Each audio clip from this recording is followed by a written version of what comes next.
Përshëndetje të dashur miq dhe mirë se erdhët. Përsëri jemi sot së bashku edhe për një tjetër recetë.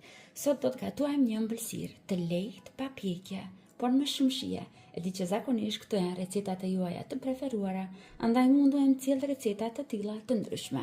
Sot po përgatisim latte tortën, pra tortën me ëmbëlsirë prej kafes. Fillimisht do ta përgatisim kremin në një enë më të madhe dhe më të thellë. Do të shtojmë 1 litër me qumësht. Ne vazhdojmë që ta shtojmë sheqerin. Sheqerin mund ta përshtatni sipas ëmbëlsisë që ju keni dëshirë të jetë ëmbël ëmbëlsira. Unë do t'i shtoj 7 lugë gjella të plota me sheqer. Vazhdojmë tani që tek kremi të shtojmë 3 lugë gjella të plota me një shiste. Në të njëjtën sasi do të shtojmë edhe miell, 3 lugë gjella të plota me miell. Gjithashtu do të kemi nevojë që të kremit shtojmë vetëm 2 të kuqet e vezës. Dhe pasi po përgatisim latte tortën, do të shtojmë brenda 1 lugë të vogël ose 2 gram Nescafe të zezë. Vazhdojmë tani përzijmë mirë derisa të sigurohemi që gjitha produktet që i kemi shtuar brenda tek qumshtit të përzihen që kremi mos na mbetet me kokra, por të na bëhet një krem i mirë dhe i lemuar. Dhe tani vazhdojmë në zjerje. Në zjarr mesatar, duke përzier pa ndërprerje dhe duke i qëndruar afër kremit, do ta zijmë derisa kremi të fitojë trashësinë e dëshiruar. Tani që kremi e ka fituar trashësinë e dëshiruar, e largojmë nga zjarri. Tani tek kremi val i nxehtë, do të vazhdojmë që të shtojmë 250 ml krem pana ose krem për ëmbëlsira. Do vazhdojmë tani që të përzijmë derisa kremi pana të bëhet bashkë me kremin që e kemi zier dhe të na bëhet një krem i mirë dhe kremoz. Në kremin anësh, vazhdojmë që të përgatisim tani produkte tjera që na nevojiten për këtë ëmbëlsirë. Tani marrim një pjatë më të vogël, aty shtojmë 200 ml me qumësht dhe një Nescafe 3-1.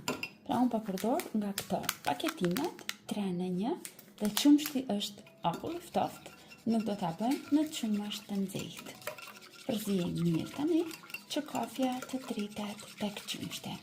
Ashtu kemi nevojë edhe për biskota, në total do të përdorim 400 gram biskota.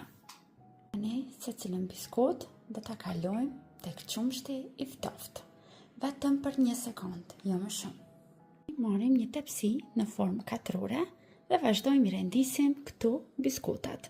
Unë sot do ta bëj 3-3, por ju mund ta bëni edhe 4-4 nëse doni që tortën ta keni pak më të madhe. Vazhdojmë tani sipër biskotave, ta shtojmë rendën e parë me krem. E lëmojmë mirë me lugë kremin, vazhdojmë rendisim rendën e dytë me biskota. Dhe me ndihmën e një luge, vazhdojmë dhe lëmojmë dhe e përhapim në mënyrë të barabartë mbi tërë sipërfaqen e biskotave. Vazhdojmë kështu derisa të përfundojmë me të gjitha, edhe me kremin, edhe me biskotat. Tani në një enë më të vogël do të shtojmë 100 gram çokoladë të bardhë. Sipër çokoladës do të shtojmë 100 ml me krem pana. E vendosim tani në zjarr mesatar dhe presim derisa çokolada të shkrihet. E tani të ëmbëlsirën e mbulojmë sipër me çokoladën e bardhë të shkrirë me krem pana.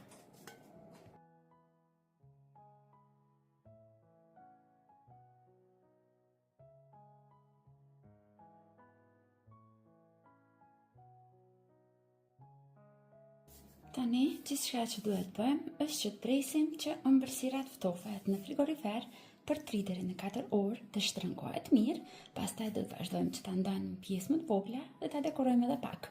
Unë sipër këto vija t'ja bëra me pak krem lotus, por ju gjithmonë mund ta bëni dekorimin sipas shijeve të juaja.